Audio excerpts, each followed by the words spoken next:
Isang math-sayang umaga muli sa inyong lahat. This is Project SOAR Week 5, series of online academic reviews of CLAID Learning Modules. Kanina ay ating natunghayan ang mahusay at malinaw na pagpapaliwanag ni Teacher Mel ng advanced lesson for grade 3. Ngayon naman ating kilalanin kung sino ang ating magiging teacher reviewer for grade 4. Ang ating teacher reviewer for grade 4 ay nagtapos ng bachelor's degree at Don Mariano Marcos Memorial State University. He is currently taking up his master's degree at the National Teachers College, major in elementary mathematics. He is a 2019 MTAP DepEd NCR exemplary mathematics teacher, a regional MTAP demonstration teacher, regional MTAP facilitator and speaker, MTAP contest trainer, and at the same time, our school's math coordinator in the elementary department. Once again, our teacher reviewer for grade 4, Mr. Roy P. Haudalso. Maraming salamat, Sir Jonathan, para sa napakagandang introduction. Magandang araw, Mandunong kids, at sa lahat ng ating home learning partners. Muli, ako si Teacher Roy, ang inyong makakasama para sa advanced lesson ng Week 5 para sa grade 4. Ihanda na ang inyong mga modules, lapis at papel, at tayo'y magsisimula na. Math-sayang Math-aral, tayo na ang Math-tuto. Welcome to our advanced lesson for grade 4 math, week 5. At the end of our session, you are expected to visualize addition and subtraction of similar and dissimilar fractions, and visualize subtraction of a fraction from a whole number. We will be using rectangular fraction model, area model, and tape diagram. Let us start with addition and subtraction of similar fractions. Similar fractions are fractions with the same denominators. Example, 3/8 and 4/8. The two fractions have the same denominators. Another, 1/5 and 2/5. These two pairs of fractions are called similar fractions. Now, how do we add similar fractions? Gamit ang rectangular fraction model, sagutin natin ito. 3/8 plus 4/8 equals blank. Ang rectangle na ito ay nagre-represent ng 1 whole. Hahatiin natin ang rectangle na ito into 8 equal parts. Ang nahating rectangle into 8 equal parts ang gagamitin natin to represent 3/8 and 4/8. Unahin natin sa 3/8. 3 parts are shaded, so ito ang 3/8. Plus 4/8. 4 parts are shaded. Pag nagsama ang 3 and 4, magiging 7 parts ang ating isi-shade. So ang sagot ay 7/8. Gamitin naman natin ang tape diagram. 3/8 plus 4/8 is equal to blank. Ang ating tape ay hinati into 8 equal parts. Each part represents 1/8. Ang tatlong bahaging ito ay nagre-represent sa 3/8. At ang apat na bahaging ito naman ay ang ating 4/8. So we have 7 parts shaded out of 8 parts. So ang tamang sagot ay 7/8. Let us have another example.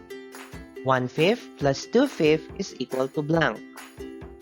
Let us use this rectangle, which is divided into 5 equal parts, to represent 1/5 and 2/5. 1/5 is equal to, and 2/5 is equal to. So 1 shaded part plus 2 shaded parts is equal to 3 shaded parts out of 5 parts. Our answer is 3/5. Let us use tape diagram to answer the same question. 1/5 plus 2/5 equals blank. Our tape is divided into 5 equal parts, and each part represents 1/5. This part represents 1/5, and this part represents 2/5. So 1/5 plus 2/5 is equal to 3/5 or 3/5. Let us have another example using rectangular fraction model. 4/12 plus 5/12 is equal to blank. Let us use this rectangle, which is divided into 12 equal parts, to represent 4/12 and 5/12. So, this is 4/12, and this is 5/12. 4 plus 5 is equal to 9 out of 12 parts. Our answer is 9/12. Ang ating sagot ay 9/12. Ang 9/12 ay pwede pang i-reduce sa lowest term gamit ang GCF ng 9 and 12. The GCF of 9 and 12 is 3. Tignan natin kung ilang grupo ng 3 ang meron sa ating illustration. Gamitin natin ang bago nating rectangle. So 1, 2, 3, and 4. Our final answer will become 3/4. Now let us proceed to subtraction. 5/7 minus 3/7 is equal to blank. Let us use this rectangle, which is divided into 7 parts, to represent 5/7 and 3/7. This is 5/7. And this is 3/7. Bawasan natin ng 3 ang 5 at ang matitira ay 2 parts out of 7 parts. Kaya ang final answer natin ay 2/7. Using tape diagram, let us answer the same question. 5/7 minus 3/7 equals blank. This is 5/7. Bawasan natin ng 3/7 ang 5/7. So this is 3/7. Ang matitira na lamang ay 2 shaded parts. So our answer is 2/7. Gamitin naman natin ang area model to answer this question. 11/15 minus 6/15 is equal to blank. Let us use this rectangle, which is divided into 15 square units, to represent 11/15 and 6/15. So, this is 11/15. And this is 6/15. 11 minus 6 is equal to 5. Our final answer is 5/15. Let us use tape diagram to answer the same question. 11/15 minus 6/15 is equal to blank. Our tape is divided into 15 equal parts. This is 11/15. And this represents 6/15. So 11 minus 6 parts is equal to 5. Our final answer is 5/15. Our answer can still be reduced in lowest terms. The GCF of 5 and 15 is 5. Tignan natin kung ilang grupo ng 5 ang meron sa 15. So 1, 2, and 3. Ang ating tape diagram ay nahati into 3 equal parts. 1, 2, and 3. And one part is shaded. So our final answer is 1/3. Dumako naman tayo sa addition and subtraction of dissimilar fractions. Let us use our area model to answer the first question. 2/3 plus 1/4 is equal to blank. This is 2/3 and this is 1/4. As you notice, we cannot immediately add the two fractions since they are dissimilar. Kaya naman, gagawin muna nating similar fractions ang 2/3 at 1/4. Ang LCD ng 2/3 at 1/4 ay 12. Kaya, ang 2/3 is equal to 8/12 at ang 1/4 ay 3/12. Now let us use this rectangle which is divided into 12 equal parts to represent 8/12 and 3/12. This is 8/12 and this is 3/12. 8 plus 3 is equal to 11. Our final answer is 11/12. Using our tape diagram, let us add 8/12 and 3/12. Our tape is divided into 12 equal parts. These parts represent 8/12 and these parts represent 3/12. There are 11 shaded parts in our figure, so our final answer is 11/12. Let us have another example. 3/5 minus 1/6 is equal to blank. The LCD of 4/5 and 1/6 is 30. So, 3/5 is equal to 18/30 and 1/6 is equal to 5/30. So, 18/30 minus 5/30 equals blank. Let us use our area model to represent 18/30 and 5/30. So, this is 18/30 minus 5/30. 18/30 minus 5/30 is equal to 13/30. Very good. Let us use tape diagram to answer the same question. 3/5 minus 1/6 is equal to 18/30 minus 5/30 equals blank. Our tape is divided into 30 equal parts. These parts represent 18/30.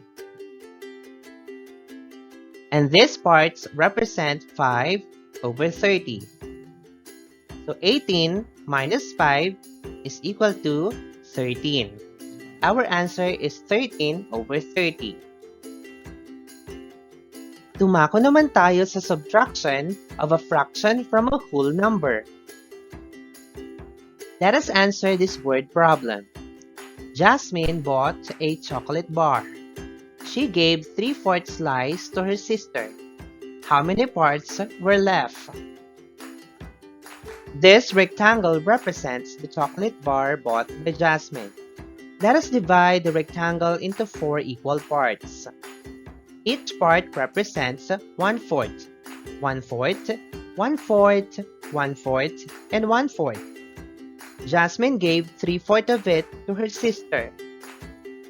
So, 1/4 of it was left. Therefore, 1 minus 3/4 is equal to 1/4. Have another example. 1 minus 3/10 is equal to blank. Let us use a tape diagram to show our solution. This represents a whole. Each part represents 1/10.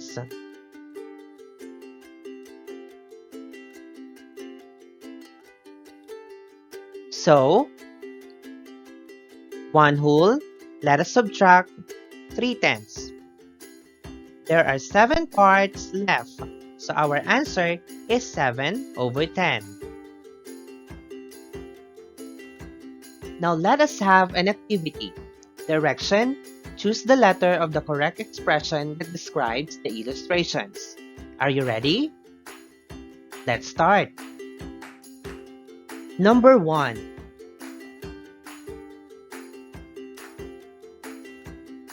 A.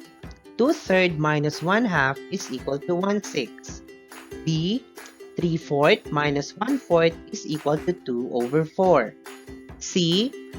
3/5 minus 1/5 is equal to 2/5. Or letter D. 2/4 minus 1/4 is equal to 1/4.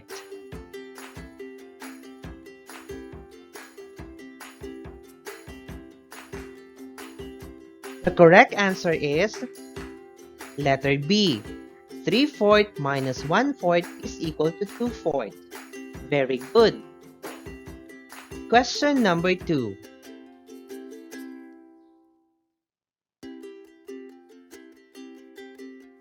A. 1 minus 3/8 is equal to 5/8. B. 3/8 minus 1/8 is equal to 2/8. C. 1 minus 1/5 is equal to 2/5. Or letter D. 2/4 minus 3/8 is equal to 1/4.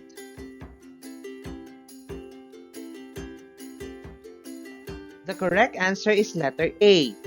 1 minus 3/8 is equal to 5/8. Good job! For our last question,